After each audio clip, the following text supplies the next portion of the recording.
We've made significant progress from the debacle that was left by President Trump in his last term. This guy has increased your taxes because of the deficit, number one. He's increased inflation because of the debacle he left after the way he handled the pandemic.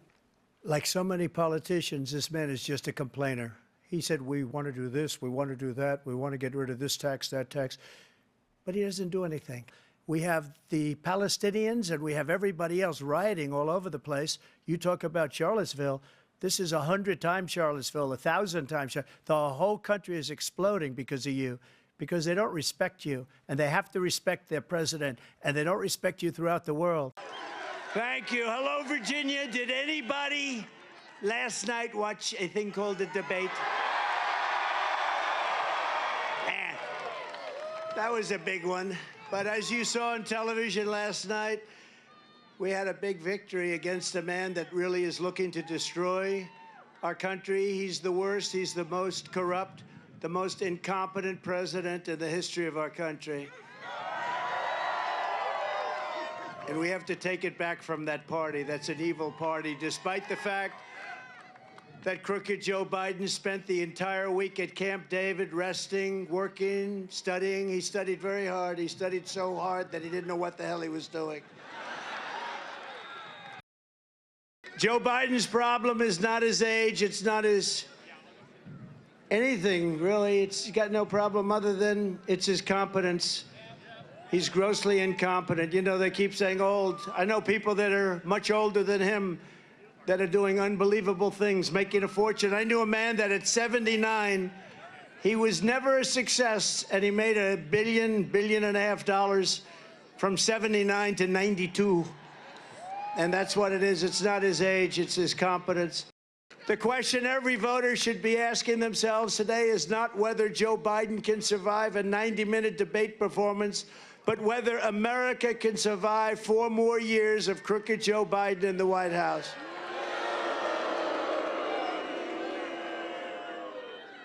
In fact, I don't know if we can really survive 5 more months. This is the most dangerous time in the history of our country, in my opinion. Many people are saying that after last night's performance that Joe Biden is leaving the race. But the fact is, I don't really believe that, because he does better in polls than any of the Democrats they're talking about. You've seen that, Glenn. These polls come out with some of the names they're being, like Gavin Newsom. He can't run California. He's one of the worst governors.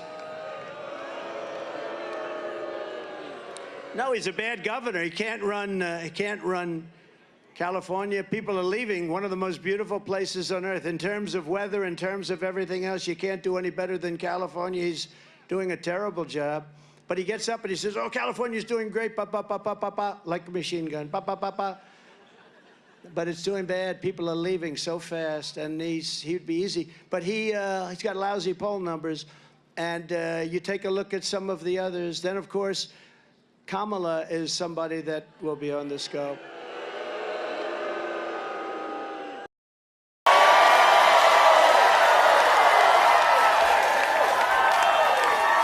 Thank you, North Carolina. I'm going to get in trouble with my mom looking down in heaven if I don't say, please excuse my back. I apologize.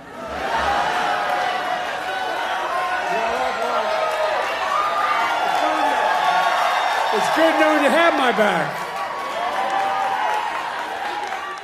I know I'm not a young man. State the obvious. I don't walk as easy as I used to. I don't speak as smoothly as I used to. I don't debate as well as I used to. But I know what I do know. I know how to tell the truth.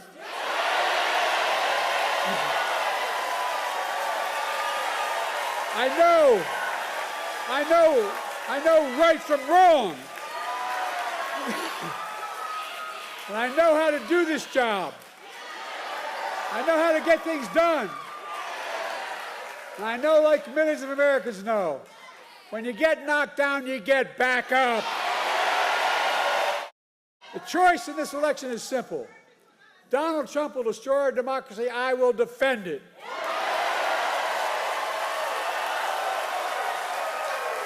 So, folks, Are you with me? Last night, President Joe Biden and Donald Trump had their first debate. And earlier today, the president said himself it was not his best performance. But there are three things that were true yesterday before the debate that are still true today. First, the stakes of this race could not be higher. Second, the contrast in this election could not be more stark. And third, we believe in our President, Joe Biden, and we believe in what he stands for.